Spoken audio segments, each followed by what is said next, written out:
복음의 터닝 포인트라는 말씀의 제목으로 하나님 말씀 전하겠습니다. 새로운 영성, 복음의 터닝 포인트. 우리가 계속해서 묵상하고 있는 사도행전은요, 예수님 부활 승천 후에 남겨진 예수님의 사도들의 행진과도 같은 것입니다.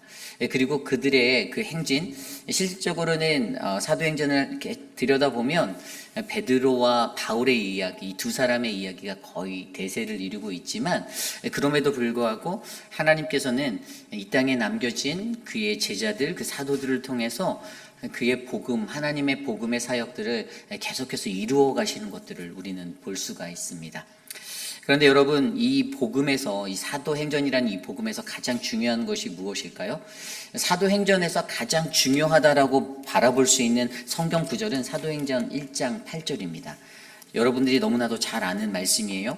그 앞에 제자들이 부활 승천하여서 그들 앞에 나타난 예수님의 그 질문 앞에서 주님, 이스라엘 나라를 회복하심이 이때입니까? 라는 이 질문 앞에, 지금입니까? 이 질문 앞에 예수님이 주셨던 그 대답, 오직 성령이 너희에게 임하시면 너희가 권능을 받고 예루살렘과 온 유대와 사마리아와 땅끝까지 이르러 내 증인이 되리라 하시리라. 아멘. 이게 바로 사도행전이 보여주는 복음의, 진정한 복음의 정수예요. 그런데 여지껏 그들의 삶 가운데 복음이 어떻게 되어져 있었죠? 복음이 제한적이었어요. 그렇죠? 유대인들 스스로가 제한한 복음, 그들이 한계를 정했던 복음, 그래서 다른 이방인들에게 흘러가지 못했던 복음. 그런데 그 복음이 드디어 이 사도행전, 특별히 오늘 우리가 읽은 이 10장에 이르러서야 드디어 이 복음이 이방인에게 전달되어지는 그 전환점을 맞이하고, 복음이, 진정한 하나님의 복음이 새로운 모습으로 터져나가는 것들을 우리의 눈으로 확인하게 됩니다. 그래서 오늘은요, 오늘 사도행전 10장 1절에서 16절까지의 말씀을 통해서 이 땅을 살아가는 저와 여러분들이 우리가 마주해야 하는 그 참된 복음, 계속해서 사도행전을 통해서 묵상하게 될 이 복음이 어떠한 복음인지, 과연 예전에 내가 가지고 있었던, 내가 갇혀 있었던 나의 생각 안에 제한된 복음으로 나는 살고 있지는 않은지, 앞으로 진정한 복음을 마주한 나는 어떤 모습으로 살아가야 되는지를 말씀으로 함께 두 가지 정도 살펴보려 합니다. 오늘 새로운 영성, 복음의 터닝 포인트, 저와 여러분들에게 주어진 이 말씀에서는요, 두 가지의 환상의 모습이 나와 있어요. 첫 번째는요, 환상을 보고 순종하는 고넬료의 이야기가 1절부터 8절까지 나와 있습니다. 그리고 환상을 보고 거절하는 베드로의 모습이 9절부터 16절까지 나와 있어요. 하나님이 우리에게 보여주시는 환상이 있을 때 그 환상 앞에서 때론 우리는 그 환상을 보고 감격스러워하고 놀라워하고 받아들일 수도 있지만, 하나님의 부르심 앞에서 그것들을 거절할 때도 있다는 것입니다. 환상으로 우리를 부르시는 그 하나님 앞에 내가 어떠한 모습으로 나아가는가. 사실 오늘 말씀의 1절부터 16절까지 이야기는 이 고넬료라는 이방인의 순종과 베드로라는 예수님의 제자가 거절하는 그 두 가지 모습을 대립시켜 줌으로써 이 땅에서 복음이 가지고 있는 그 능력이 얼마나 큰 것인지를 우리에게 설명해 주는데요.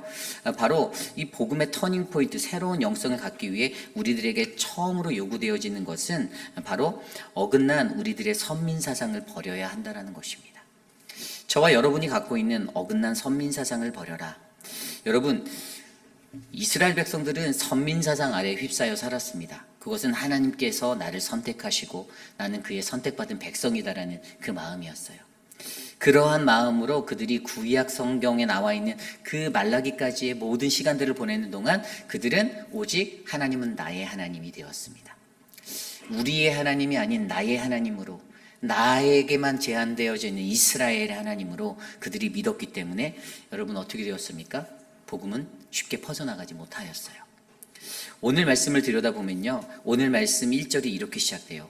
가이사라에 고넬료라 하는 사람이 있으니 이달리아 부대라 하는 군대의 백부장이라. 아멘. 고넬료라는 이 코넬리우스라는 사람이 등장합니다. 그런데 이 가이사라의 지중해 연안가에 위치한 이 해안 도시에 이 고넬료라는 한 사람이 있는데, 그가 이달리아라는 부대, 이달리아는 뭐냐면 이탈리아 사람들로 구성된 군부대를 말하는 거예요. 그런데 그러한 부대에, 이 부대가 대략적으로 300명에서 600명 정도였는데 그 군대 안에서 백부장을 맡고 있다니 한 100명 정도 되는 사람을 다스리는 사람. 그러니까 오늘 고넬료라고 하는 사람에 대해서 우리가 받는 정보, 인포메이션은 고넬료는 바로 이탈리아인으로 구성된 그 부대의 로마인으로서의 군대의 중대장급 백부장을 맡고 있었던 이방인이다라고 우리는 알 수 있습니다. 가볍게 생각해 보면요, 유대인들이 가지고 있는 선민사상과 그들의 생각 안에선 이 사람 고넬료라는 사람은요, 구원을 얻을 수 있는 사람이 아닙니다. 하나님을 만나는 것이 쉬운 사람이 아니에요. 하나님을 만날 수 없는 사람이다라는 것이 오히려 유대인들의 생각의 정의론으로 맞는 거예요. 그런데 그러한 사람을 오늘 1절에서 이야기하면서 그에 대해서 뭐라고 얘기하냐면 2절과 3절 볼까요?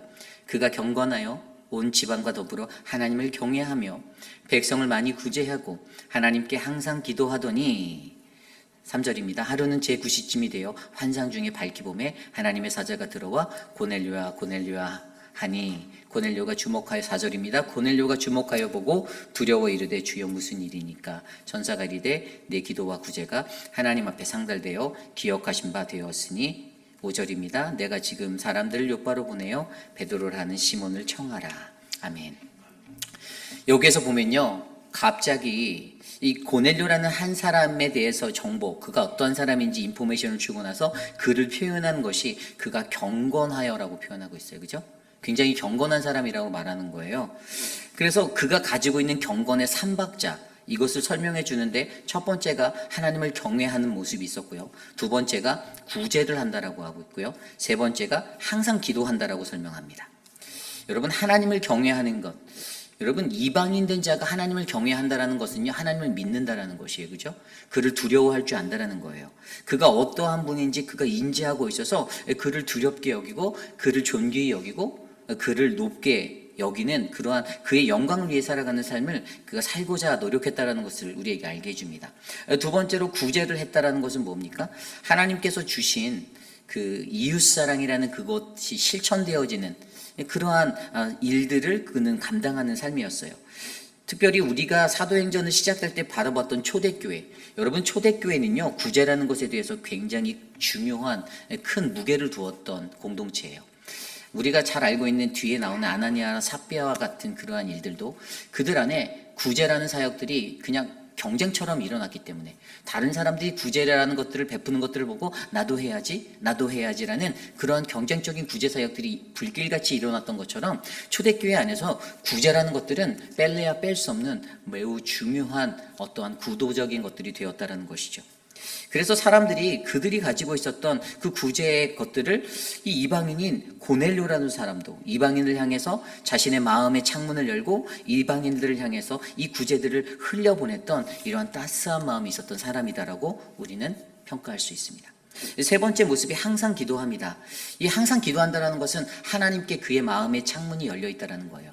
아까 구제가 이웃을 향해 그의 마음의 창문이 열려져 있었다면 오늘 그는 하나님께 자신의 마음을 열어 기도함으로써 오늘 말씀에도 그가 제9시쯤에 환상 중에 밝히 보았다. 이것은 그가 9시쯤에 기도했다는 건데 유대인들이 하루에 3번씩 기도했잖아요. 그들이 9시, 12시, 그 다음에 3시, 하루에 3번 이렇게 예루살렘 성을 향하여서 기도를 하거든요. 그 기도의 습관들을 그도 동일하게 가지고 9시쯤 되었을 때 그가 기도하고 있었다라는 것, 이것에 대해서 보여줌으로써 그는 하나님을 향하여서 자신의 마음의 창문을 열고 주께 나아가는 그러한 믿음의 모습을 가졌다라는 것이죠. 그런데 여러분, 우리가 좀 전에 읽었던 이 본문을 이 텍스트적인 것들로 여겼을 때 사실 제가 이 본문을 읽으면서 처음에는 어떤 생각이 들었냐면, 야, 고넬료가 이러한 경건함을 가졌구나. 이 믿음의 3박자, 하나님을 경외하고 구제하고 항상 기도하는 자신의 내면적인 마음의 것, 이웃을 향한 창문을 열고 하나님을 향한 창문을 열고 하나님께 경외함으로 살았던 믿음의 사람이구나에 초점 맞춰서 이것을 표현하면 될까라는 생각을 했다가 한 번은 이런 생각이 들었습니다. 오늘 우리가 갖고 있는 이 주제, 이 복음의 전환점이라는 것에 맞춰볼 때 유대인들의 시각에서는 오히려 경건해야 되고 구제해야 되고 항상 기도해서, 쉽게 말하면 내가 노력해서 내가 하나님께 열심을 다하고 하나님께 내가 드려서 내가 나아갈 때 내가 하나님에게 가장 인정받는 사람이 될 수 있다라는 그러한 선민의식적인 모습이 될 수 있다라는 위기성을 놓아두고, 그렇다면 여기에서 중요한 것이 무엇인가? 그것은 바로 우리가 가지고 있는 선민사상, 내가 하나님께 선택받은 자라는 이 선민사상에 젖어서 나만의 종교, 나만의 하나님으로 그것들을 포장하는 것이 아니라, 하나님께서 오늘 이 땅에 거주하는 이방인들을 만나주심으로써, 바로 고넬료라고 하는 이 이방인도 만나주시면서, 이방인은 하나님을 만날 수 없고 구원받을 수 없다라는 유대인들이 가졌던 그 철저한 그들의 선입견을 깨뜨려야만 복음이 퍼져나갈 수 있다라는 그 은혜를 우리에게 말씀해 주고 있다라는 것이에요. 그래서 결국에 오늘 이 말씀의 첫 번째 포인트, 어긋난 우리의 그 선민사상을 버려야 한다라는 것. 여러분, 내가 하나님의 백성이다라는 마음이 나쁘다라는 말이 아닙니다. 내가 내 스스로가 하나님의 백성이다라고 내가 믿는 것은 너무나도 중요한 거예요. 그러나 내가 믿는 하나님을 다른 사람이 믿을 수 없다라고 제안하는 것은 잘못됐다라는 것입니다.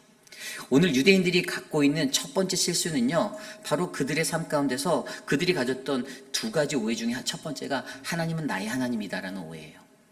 하나님에 대해서 나의 하나님만으로 오해했고 우리 민족만의 하나님으로 오해했기 때문에 이방의 다른 민족들은 절대로 하나님을 만날 수 없다라는 벽을 쳐버렸어요. 그래서 그 복음이 퍼져나가질 못했던 거예요. 자신들 안에서도 온전해지지 못했던 것은 그 하나님에 대한 복음의 확장성을 그들 스스로가 짓누르고 있었기 때문에 하나님에 대한 복음이 늘 제한적으로 그들의 삶 가운데, 그들의 민족 가운데 흘러갈 수밖에 없었다는 것입니다. 여러분, 복음에 대한 이 터닝 포인트, 우리가 새로운 영성의 자리로 이르기 위해서는요, 저와 여러분이 가지고 있는 이 어긋난 선민사상을 올바르게 교정하시고 바르게 잡으셔야만 합니다. 하나님이 나를 선택하신 하나님이다, 나의 하나님이다 고 믿으신다면 그 하나님은 내 이웃의 하나님, 저 아프리카 땅에도 거주하는 그들의 하나님, 우리가 알지 못하는 그 미전도 종족의 그들에게도 임하시는 하나님임을 우리가 믿으셔야만 해요. 나에게 악을 행하는 자들에게도 임하시는 하나님, 나를 어렵게 하고 나를 힘들게 하는 엉덩이에 뿔이 난 자들에게도 임하시는 하나님, 우리가 이 믿음의 사상을 잃지 않기를 바랍니다. 여러분, 이것이 굉장히 중요해요. 여러분, 기독교라는 이 기독교라는 종교는요, 그냥 유대인들의 전유물이 아니에요. 이것은 무엇입니까? 이것은 하나님의 백성들 그 누구나 다 모든 민족과 족속들 가운데 모든 이들이 평등하게 누릴 수 있는 복음입니다. 우리가 이것을 안다라면 창세기 1장 1절에도 그렇게 기록되었잖아요. 태초에 하나님이 천지를 창조하셨다. 하나님이 천지를 창조하시면서 이스라엘을 따로 구별하시고 이스라엘 너희를 다른 스페셜한 것들로 만들어 놓지 않았어요. 하나님이 천지를 창조하시면서 모든 인류가 하나님의 백성이 되기를 원하셨지, 하나님께서 그 천지 창조를 이루시면서 제한적으로 그것들을 복음은 여기까지만이다라고 제한하지 않았다라는 거예요. 구약 성경에서 이스라엘 백성들, 하나님이 선택하셨던 이스라엘 통해서 이루시고자 했던 하나님의 구원사가 온전히 이루어지지 않자 하나님이 갖고 계신 계획은 그분의 뜻대로 모든 민족과 열방을 향하여서 신약 성경의 예수 그리스도 이후에 전파되는 이 복음을 통하여서 모든 민족과 온 인류가 하나님의 복음의 자리에 서기를 원하셨다는 사실을 저와 여러분들이 기억하셔야만 합니다.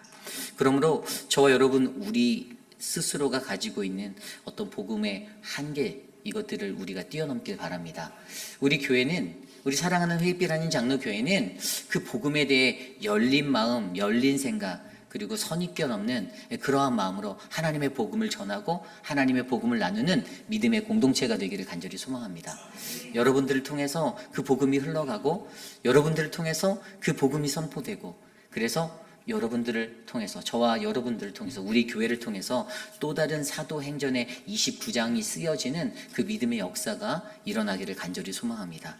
이것이 오늘 말씀의 첫 번째 새로운 영성, 복음의 터닝 포인트, 그것은 바로 어긋난 우리의 선민사상을 버려야 한다입니다. 오늘 이곳에 계신 저와 여러분들이 그러한 새로운 영성의 자리에 서시는 우리 모두가 되시기를 간절히 축원합니다. 오늘 마지막으로 두 번째 새로운 영성, 복음의 터닝 포인트는요, 바로 만남의 주체를 올바르게 이해해야 한다입니다. 만남의 주체를 올바르게 이해하라. 여러분, 복음의 주체는 누구입니까? 하나님입니다. 복음의 주체는 하나님이에요. 유대인들이 가졌던 두 번째 오해는요, 내가 하나님을 만났다라는 사상을 갖고 살았다라는 거예요. 내가 종교적인 열심을 다했고 내게 주어졌던 모든 법들을 내가 잘 지켜서 내가 열심히 해서 내가 구원받았어. 내가 하나님을 만났어. 그게 유대인들의 마음 가운데 젖어 있었습니다. 그렇죠? 그런데 이것이 잘못됐다라는 거예요.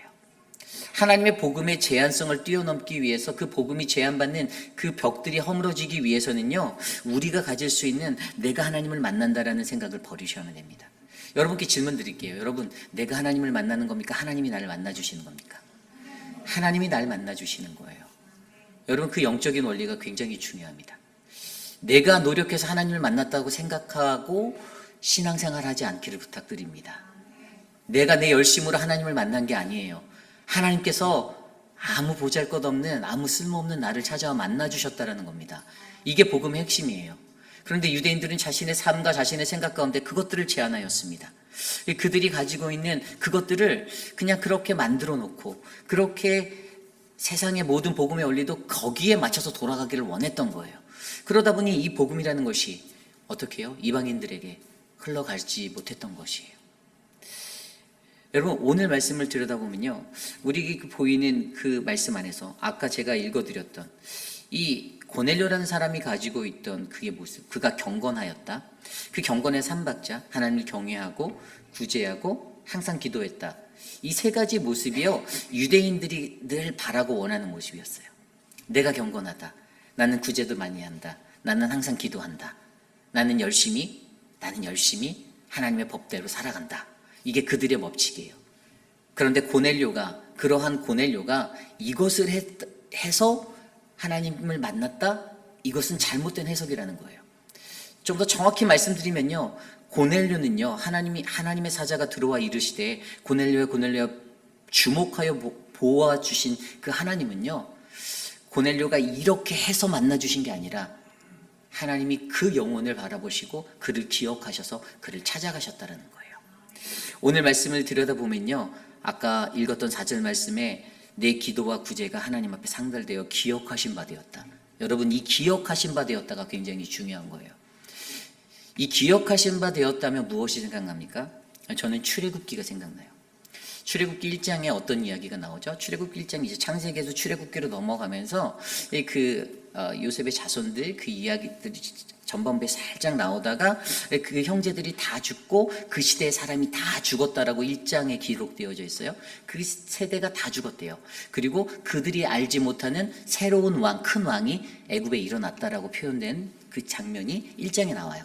그러니까 앞선 모든 이스라엘의 아브라함과 이삭과 야곱과 요셉의 그 모든 자들이 다 죽어버리고 그 세대가 다 죽고 까마득히 지나간 그 후의 세대에 그들을 알지 못하는 새로운 왕이 나타났는데 그러면서 장면이 애굽으로 바뀌죠. 그런데 그들이 거기서 노역을 하고 있고 고통을 당해요. 왜죠? 애굽 왕이 일어났는데 그가 그 민족을 보니 야, 저 민족이 우리보다 강하다. 안 되겠다. 학대하자. 눌러야겠다. 짓눌러야겠다. 그래서 고통받기 시작했어요. 그렇게 430년의 시간을 고통받습니다. 그리고 2장으로 넘어가면서 2장에 어떠한 이야기가 나오냐면요, 이제 모세가 나와요. 그 1장 마지막에 그 헤브론 산파의 이야기. 그래서 왕이, 그 새로 나타난 왕이 아이들을 다 죽여라. 남자 아이들을 다 죽여라. 그래서 헤브론 산파의 그 지혜와 총명으로 모세가 건짐을 받는 그 이야기가 나오면서 모세가 이제 자신이 원하지 않는 모습으로 살인을 저지르게 되고 미디안 광야로 도망하게 되는 이야기가 2장에 나오고요. 그리고 그 후반부에 가면 어떠한 이야기가 나오냐면 2장 23절, 25절에 이렇게 나옵니다. 여러 해 후에 애굽 왕이 죽었고 이스라엘 자손은 고된 노동으로 말미암아 탄식하며 부르짖으니 그 고된 노동으로 말미암아 부르짖는 소리가 하나님께 상달된지라.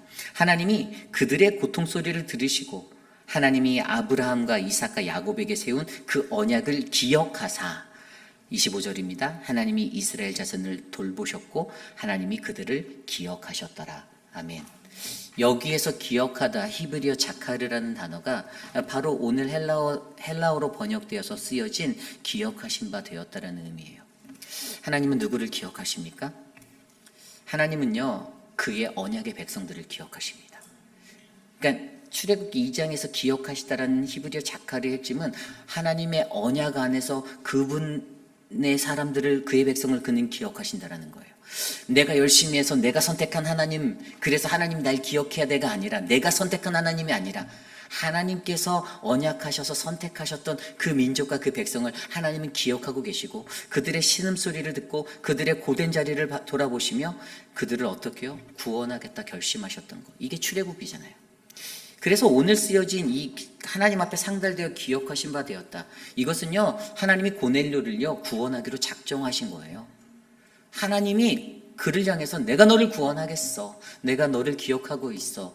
너가 이방인이야? 근데 야, 너는 그래도 내가 선택한 내 백성이야. 내가 널 구원할게라는 이 자리가 되는 거예요. 굉장한 거예요. 그래서 만남의 주체를 올바르게 이해하지 못했던 유대인들, 내가 노력해서 내가 하나님을 만났다, 그래서 그 하나님은 나의 하나님이다 말했던 그 어리석은 지혜가 오늘 고넬료를 통해서 비춰지는 사도행전 10장 말씀을 통해서는 복음의 주체는 내가 하나님을 선택한 것이 아니라 하나님이 나를 선택하셔서 나를 구원하셨다, 하나님이 나를 기억하시고 나를 구원하시는 하나님이시다라는 그 놀라운 복음의 은혜를 알게 한다라는 것입니다. 여러분, 이것이 중요해요. 우리가 이 시대를 살아가면서도 우리도 하나님이 주시는 그 하나님의 선택 아래 놓여진 모든 백성입니다.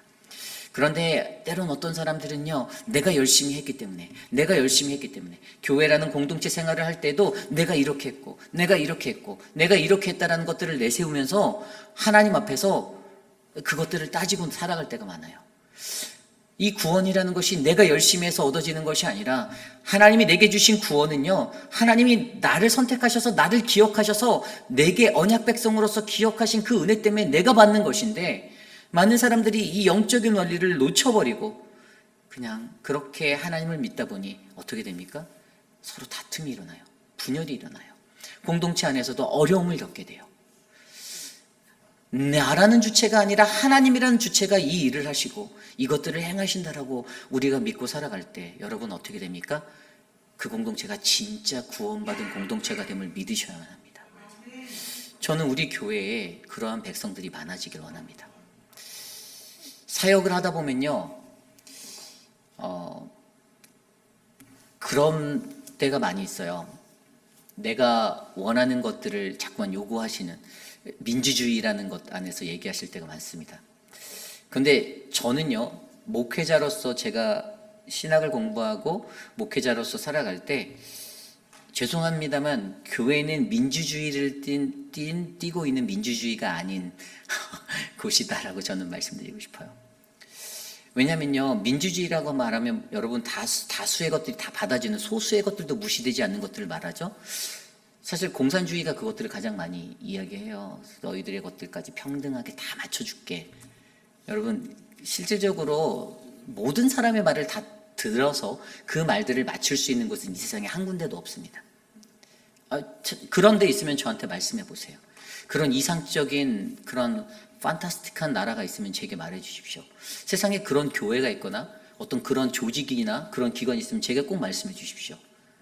제가 저희 집을 팔아서 다 드릴게요. 없습니다. 불가능해요. 조직사회는 그렇게 될 수가 없어요. 저희는 장로교예요. PCUSL은 장로교. 여러분, 장로교회는 장로님들이 계시고 장로라는 조직 체계가, 당회로 구성된 조직 체계가 있고요. 제가 2년 전부터 저희 교회에서 모든 시스템적인 것들을 질서를 잡고 계속 여러분께 가르치고 알려드리는 이유는 어떻게 소통하고 어떻게 조직 간에서 이것들이 결정되는 디시전이 되는가를 알기 위해서는 여러분들의 의견을 무시해서가 아니라 가장 하나님의 말씀대로의 진리의 질서의 법들을 바르게 이끌어 나가기 위한 것이에요. 여러분 생각해 보십시오. 우리가 이 나라에 살면서도 이 나라 대통령이 결정하는 것에 있어서 내 마음에 안 들어요. 내가 그래서 바이든한테 뭐 편지를 쓰든 전화를 해서 아니 바이든 이렇게 하면 안 되지. 너 내 의견 무시하는 거야? 바이든이 어떻게 하겠습니까? 제 영주권을 박탈하겠죠. 네, 제 말을 귀 기울이지 않을 거라는 거예요. 왠지 아세요? 아니, 그 사람들은 전문적으로 나라를 연구하고 어떻게 정책을 펼쳐가며 어떻게 나라를 이끌어야 할지 그 지도층에는 다 그것이 있다라는 거예요. 여러분, 이게 굉장히 중요한 거예요. 우리가요, 공동체 행사를 하고 어떤 사역을 하고 교회를 공동체에 갈 때 여러분 당연히 당회원들과 여러분들의 모든 의견을 다 받아들이고 싶어요. 그런데 때로는 그게 그렇게 결정될 수 없는 이유는 이것은 하나님이 이곳의 주권자이시고 하나님의 말씀의 법이 우리 앞에 펼쳐져 있고 기본이 되어져 있기 때문입니다. 그것 안에서 장로님들이 기도하시고 왜 우리가 당회를 해서 어떤 분들은 니네가 당회를 그렇게 오랜 시간 하면 뭐하냐 올바른 결정도 못하면서 그 올바른 결정은 본인 마음에 안 들 때 올바르지 못하다라고 말씀하시겠지만 분명 목사와 장로님들은 수도 없이 기도하고 수도 없이 또 생각하고 결정한다라는 사실이에요. 여러분 이게 중요합니다. 여러분들이 이 조직 체제를 이해하셔야 돼요. 그래야만 우리가 이 공동체 안에서 만남의 주체 이게 뭐냐면 하나님이 나를 선택했다라는 거예요. 하나님의 뜻 안에서 하나님의 주권으로 우리 공동체가 움직인다라는 거예요. 내가 주체가 되면 내가 하겠다라는 거예요. 내가 하고 싶은 대로 가겠다라는 거예요. 근데 그게 아니라는 거예요. 유대인들에게도 계속 말씀해 주는 거예요. 너희가 원하는 대로가 아니라 내가 원하는 대로 너희가 살아줘야 되지 않겠니라고 말씀하시는 거예요.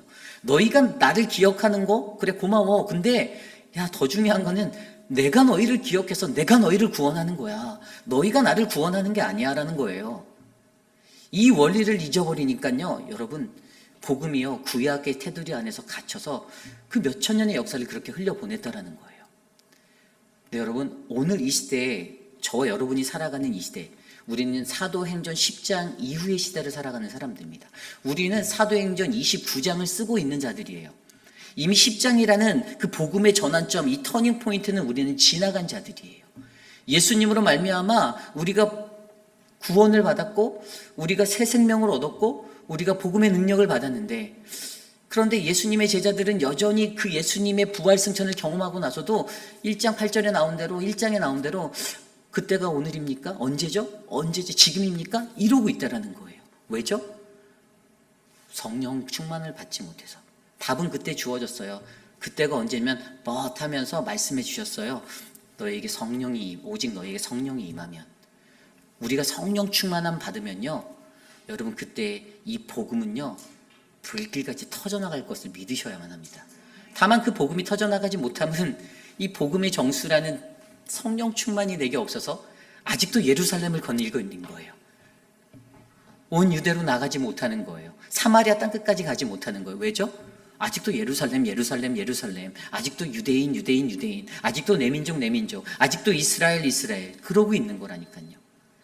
여러분, 복음은 우리가 갖고 있는 생각과 우리의 모든 것들에 그것으로 제한할 수 있는 것이 절대 아닙니다. 저는 저와 여러분들이 마주하고 있는 그 복음은요, 바로 우리들의 상식과 우리들의 기준과 우리들의 모든 생각을 뛰어넘어 전적으로 하나님의 복음이 주체가 되어서 그 복음을 온전히 믿고 따라가는 믿음의 공동체가 되시기를 간절히 축원합니다. 저는 그런 공동체가 우리 공동체가 되었으면 좋겠어요. 제가 오늘 말씀드린 이 복음의 진리를요, 세상에 있는 아무리 수백만 개의 교회가 있어도 제대로 이해하는 교회 많지 않습니다. 저는 그렇다고 봐요. 왜냐고요? 그걸 모르기 때문에 계속 다투거든요. 교회에서 내가 이러면서 계속 다투거든요. 뭐 하나 일을 할 때마다 이게 틀리면 이거 나한테 설명해 보라고. 왜 이렇게 했냐고 설명해 보라고. 그러고 자꾸만 마찰을 일으키고 마주하거든요. 아니 뭘 설명해요? 여러분, 제가 초등학교 다닐 때도요. 내가 믿었던 내가 섬기는 담임 선생님이 나한테 내 의견 물어보면서 공부 안 가르치시더라고요. 자기가 다 준비해서 그냥 딱딱딱딱 커리큘럼대로 가르치시더라고요. 내가 선생님한테 단 한 번이라도 문자해서 선생님 오늘은 2차 방정식 말고 3차 방정식 가르쳐주면 안 돼요 라고 말하면 선생님이 아마 이거 뭐 이런 놈이 다 있어 이랬을 거예요. 여러분 이게 되게 중요한 거예요. 클래스 안에서는요 학생이 주인이 아니라 선생님이 주인이잖아요. 그죠? 교회에서는 하나님이 주인이죠. 우리가 섬기는 이 공동체 안에서도 하나님이 주인이면 하나님의 뜻에 맞춰서 하나님의 지혜로 우리가 이 공동체가 운영되어지기를 기도하시길 바랍니다. 이게 중요한 거예요. 하나님이 나의 주권자이시고 하나님이 복음의 주체라는 것을 이해할 때 우리는 온전한 복음의 터닝포인트, 새로운 영성의 자리에 이를 수 있을 거라 저는 믿습니다. 그러한 마음이 저는 저와 여러분 우리의 모든 삶에 가득가득 채워지기를 원합니다. 유대인들은요 그냥 성전, 율법 요것들에 그냥 집중해서 살았어요. 거기에 테두리 안에 갇혀 있었어요. 그러다 보니까 유대인이 가졌던 그 오해, 하나님은 우리의 하나님이고 하나님은 내가 만나는 거야 라는 이 생각 아래서 살다 보니 하나님의 복음이 자꾸만 작아지는, 그래서 제한되어서 그냥 눌려있는 그런 복음이 되었다는 것이죠. 그것이 이제 사도행전으로 나와서 초대교회가 완성되어졌던 그 오순절의 그 사건을 통해 초대교회가 세워진 그 자리에서 이제 복음이 막 퍼져나가잖아요. 이제 이것을 통해서 어디로 갑니까? 유대로 가고 로마로 나아가잖아요. 로마로 사도행전에 나와 있는 예루살렘부터 로마까지 이르는 그 이야기, 로마라는 유럽이라는 곳까지도 그 복음이 막 뚫고 퍼져나가는 이 불길 같은 이야기가 일어나는 것, 그게 바로 오늘 사도행전 10장에 있었던 이 복음의 전환점을 지나갔기 때문이에요. 복음의 터닝 포인트를 아직 지나지 못한 사람들이 있을 수 있습니다. 우리 공동체에도 있을 수 있어요. 복음이라는 터닝 포인트를 못 지나서 여전히 예전에 유대인들이 가졌던 그 생각 아래 그냥 철저히 똘똘 묻혀서 하나님은 나의 하나님이고 내가 하나님을 만나는 것이다라는 이 생각에 사로잡혀 살아가는 자들이 있을 수가 있어요. 근데 여러분, 그게 아니라는 거예요. 하나님은 나의 하나님이 아니라 하나님은 우리 모두의 하나님이고, 하나님은 내가 만나는 것이 아니라 하나님이 날 만나 주신다라는 그 믿음의 정석을 우리가 올바르게 깨닫는다면 우리는 이 공동체에서 역사하시는 하나님, 그 하나님을 잘 만날 수 있을 거라 저는 믿습니다. 그러한 마음이 저와 여러분 우리 모두에게 넘쳐나기를 간절히 축원합니다. 하나님과의 만남을 기억하시길 바랍니다. 그리고 그 주체가 무엇인지를 기억하시길 바랍니다. 그래서 우리의 삶이 주님 앞에 더 은혜로운 삶으로 드려지는 아름답고 행복한 믿음의 삶 되시기를 간절히 축원합니다. 오늘 주신 말씀 안에서 이 찬양이 생각났어요. 아까 우리 찬양팀이 불렀던 찬양인데요. 주는 길이요 진리요 생명. 이 찬양이 그 나무엔이라는 찬양 사역자가 불렀어요. 제가 이번에 한국 갔다가 이제 이분은 우리 교회로 모셔오려고 만났거든요. 아마 하반기 때 오실 거예요. 그래서 되게 이분 너무 좋은 찬양 사역자예요. 그래서 저랑 한나절을 이제 둘만의 데이트로 이제 만나서 호수도 거닐고 얘기도 나누고 이런저런 얘기 나누고 이제 아마 하반기 때 우리 교회에 방문해서 이제 집회를 할 거예요. 근데 여러분들 많이 기도해 주시고 참 찬양이 좋잖아요. 저 이 찬양 너무 좋아하거든요. 근데 나의 하나님이다라는 그 고백, 사실 하나님이 나의 하나님이다. 뭐 아까 이게 언어적인 말장난이 아니라 아까 말씀에서는 우리 하나님인데 왜 또 나의 하나님 이러십니까? 그런데 여러분 이거를 잘 이해하셔야 돼요. 우리 모두의 하나님이라는 것과 내가 오늘 이 순간에 마주한 그 자리에서 하나님을 내가 진정으로 내가 올인해서 믿을 수 있는 그 하나님을 믿는 이 자세, 이건 다른 거예요. 나의 하나님 되시는 그 하나님을 내가 고백할 때 여러분, 저는요 우리 교회가 길과 진리 되시고 생명 되시는 그 하나님을 바르게 만날 줄 믿습니다. 그래서 이 시간 좀 이 찬양을 좀 같이 불렀으면 좋겠는데요. 주는 길이요 진리요 생명 되신 하나님, 우리 시간에 함께 찬양하겠습니다.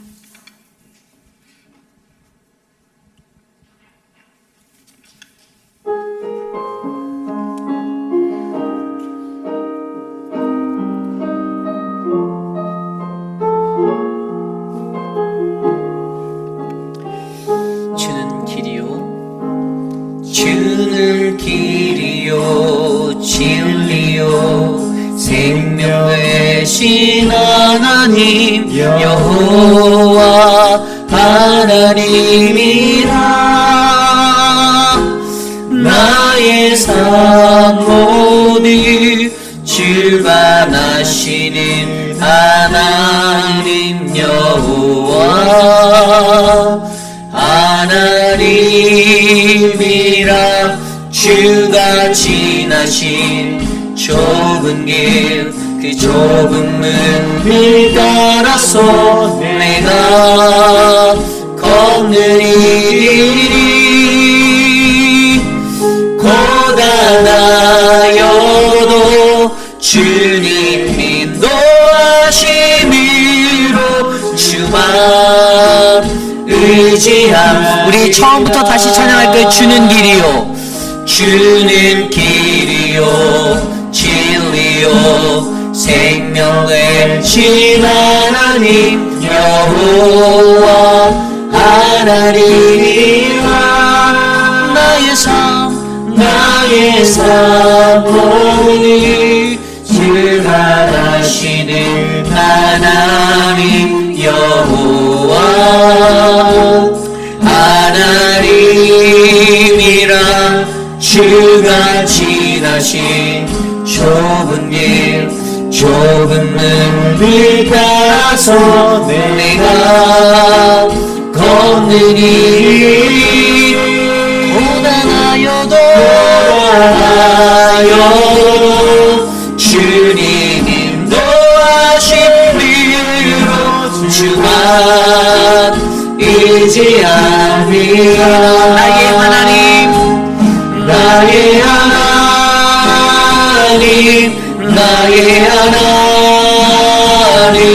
생명 되신 나의 하나님 나의 주님 아버지 생명 되신 나의 주 하나님 주는 길이요 진리요 생명 되신 하나님 여호와 하나님이라 나의 삶 모든 주관하시는 하나님 여호와 하나님이십니다 하나님이라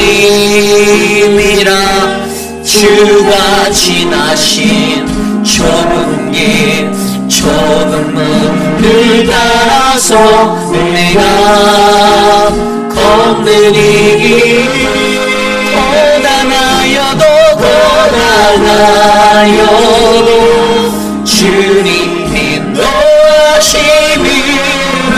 주만 의지하니 우리 두 손 들고 고백합니다 나의 하나님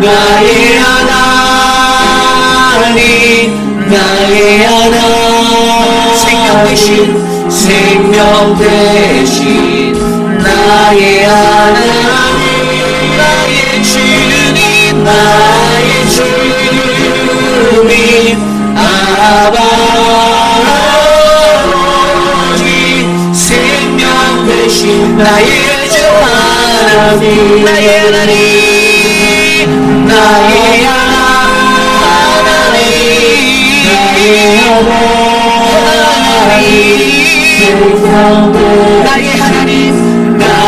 하나님 나의 주님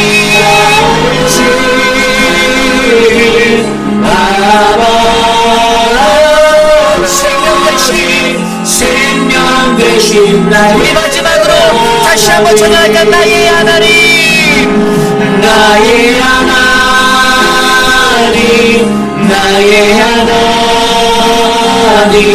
생명 되신 나의 하나님 나의 주님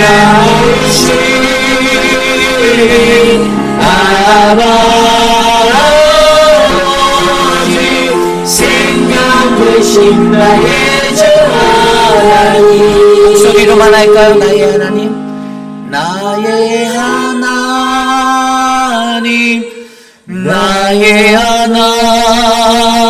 하나님 생명 되신 나의 하나님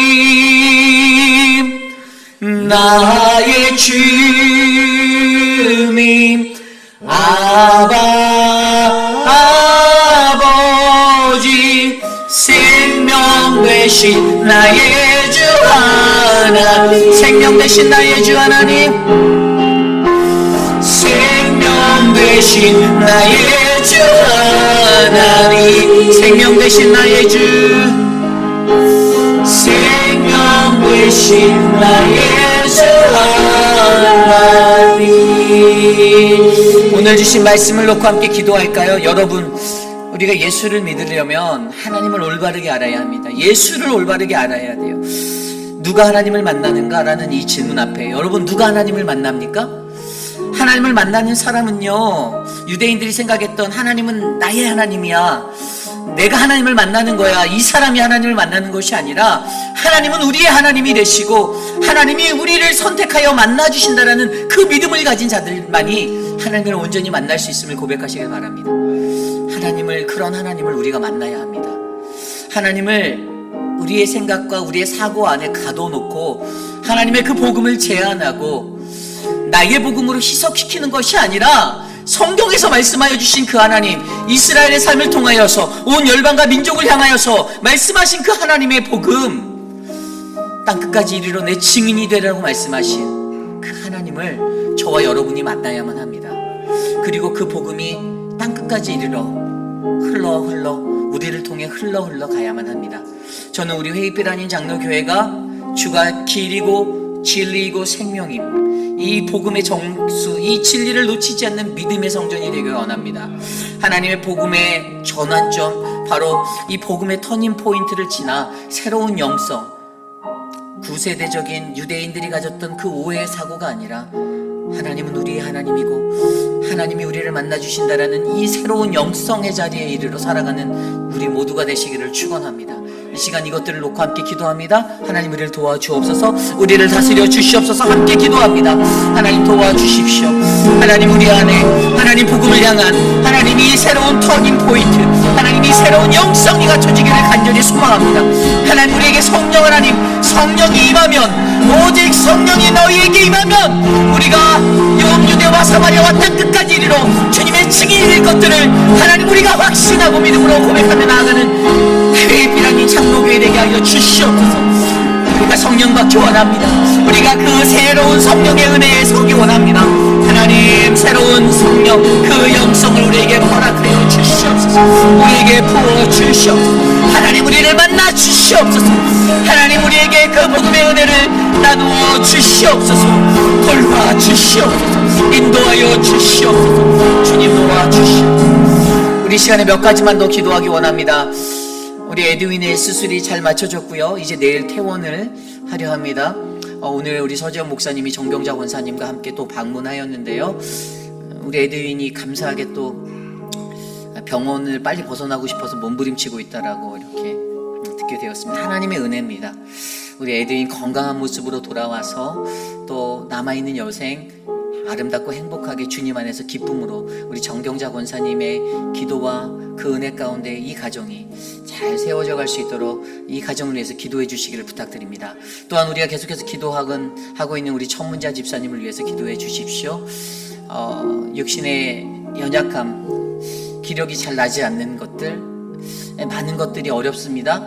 그래서 기도가 필요해요. 우리 천문자 집사님을 위해서 기도해 주시고, 집사님을 꼭 붙잡고 계신 하나님을 우리가 믿음으로 그 삶이 회복되고 하나님 앞에 온전하게 다 하나님 앞에 다 채워짐으로 나아갈 수 있도록 기도해 주시기를 부탁드립니다. 또한 계속해서 기도할 것은 우리 한영숙 권사님을 위해서 기도해 주십시오.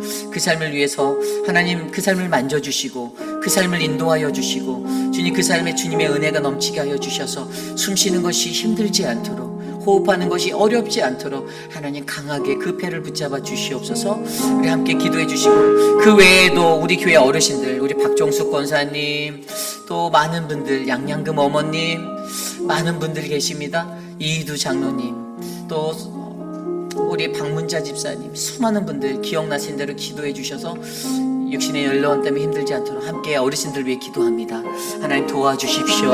사랑하는 주님, 한 분 한 분 기억하여 주십시오. 저들을 붙잡아 주십시오. 하나님 안아주십시오. 하나님 우리 지연초 권사님을 만져주십시오. 하나님 새 힘을 주셔서 감사하고 그 삶의 은혜가, 하나님의 은혜가 충만하게 하여 주셔서 감사합니다. 하나님 우리 오재근 장로님 수술을 해야 하는 그 모든 것들 하나님 은혜로 만져주시고, 하나님 강하게 붙잡아 주시고, 하나님 보호하여 주시고, 하나님의 눈동자로 지켜주시기를 부탁드립니다. 하나님 도와주시옵소서. 하나님 역사하여 주시옵소서. 하나님 주여 인도하여 주시옵소서. 하나님 수술을 눈앞에 두고 있는 분들이 계십니다. 하나님 인도하여 주시옵소서. 하나님 도와주시옵소서. 하나님 만져주시옵소서. 주님 도와주시옵소서. 우리 마지막으로 한 가지만 더 기도하기 원합니다. 내일 있을 우리 늘 푸른 대학의 야외 피크닉을 위해서 기도합니다. 빌트모어로 내일 새벽 5시에 떠납니다. 우리 서재원 목사님과 김준영 목사님의 인도 아래 우리 12분의 사람들이 그곳에 갑니다. 오고 가는 걸음 안전하게, 운전하는 우리 미셸 자매, 미셸의 핸들을 잡고 나아갈 때 안전하게 다녀올 수 있도록, 또 어르신들 한 분도 아프지 않고 탈나지 않게 안전하게 그곳의 여정을 잘 마치고 돌아올 수 있도록 그것들을 위해서 기도하고 제가 기도하는 축도 예배 마치겠습니다. 기도합니다. 하나님 도와주십시오. 내일 늘 푸른 대학에서 빌트모어로 하나님 피크닉을 갑니다. 우리 어르신들을 모시고 나아가는 그 자리, 하나님의 은혜와 하나님의 강권적인 보호하심, 주님의 역사, 주님의 섭리가 넘쳐나기를 간절히 기도합니다. 하나님 도와주십시오. 하나님의 은혜를 붙잡아 주십시오. 하나님 인도하여 주시옵소서. 운전하는 미셸에게 지혜를 주시고 세임을 주시고, 하나님 그 눈이 밝게 하여 주시고 그 팔에 강함을 주시고, 하나님 만져 주시옵소서. 도와주시옵소서. 역사하여 주시옵소서. 인도하여 주시옵소서. 인도하는 서재원 목사님, 김진영 목사님 강하고 담대하게 붙잡아 주십시오. 하나님 한 분도 다치지 않게 안전하게 그 여정을 마칠 수 있도록 은혜를 베풀어 주시옵소서. 하나님 즐거움과 기쁨을 허락하여 주시옵소서.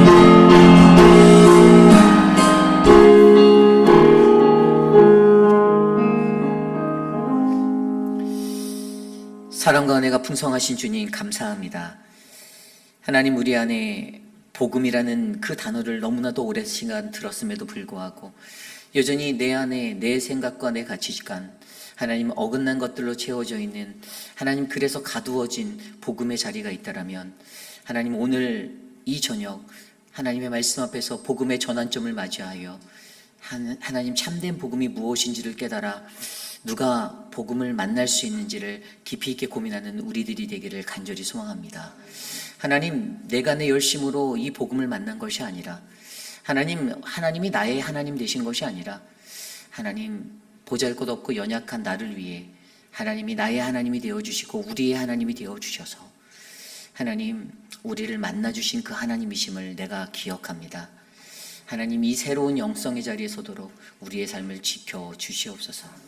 지금은 우리 구주 예수 그리스도의 무한하신 은혜와 그 크신 하나님의 사랑하심과 성령 하나님의 감화감동 교통하심의 역사가 날마다 간구하는 하나님의 그 은혜 가운데 주님이 나를 찾아와 주의 팔을 벌려 나를 안위하시고 만지시며 나를 굳세게 붙잡아 주시는 하나님이심을 내가 믿으며 하나님 내가 오늘 나에게 찾아오신 그 하나님을 잊지 않고 하나님 주님의 복음 앞에서 온전한 새로운 영성의 사람으로 하나님 살아가 보겠습니다. 이전의 모든 것들을 새롭게 터닝하여 하나님 새로운 영성으로 살아보겠습니다라고 다짐하는 사랑하는 우리 휘빛라는 장로교회 성도님들 한 분 한 분 머리 위에 오늘 이곳에 나와 주께 예배하는 믿음의 권석들 머리 위에 지금으로부터 영원토록 함께 하시기를 간절히 축원하옵나이다. 아멘.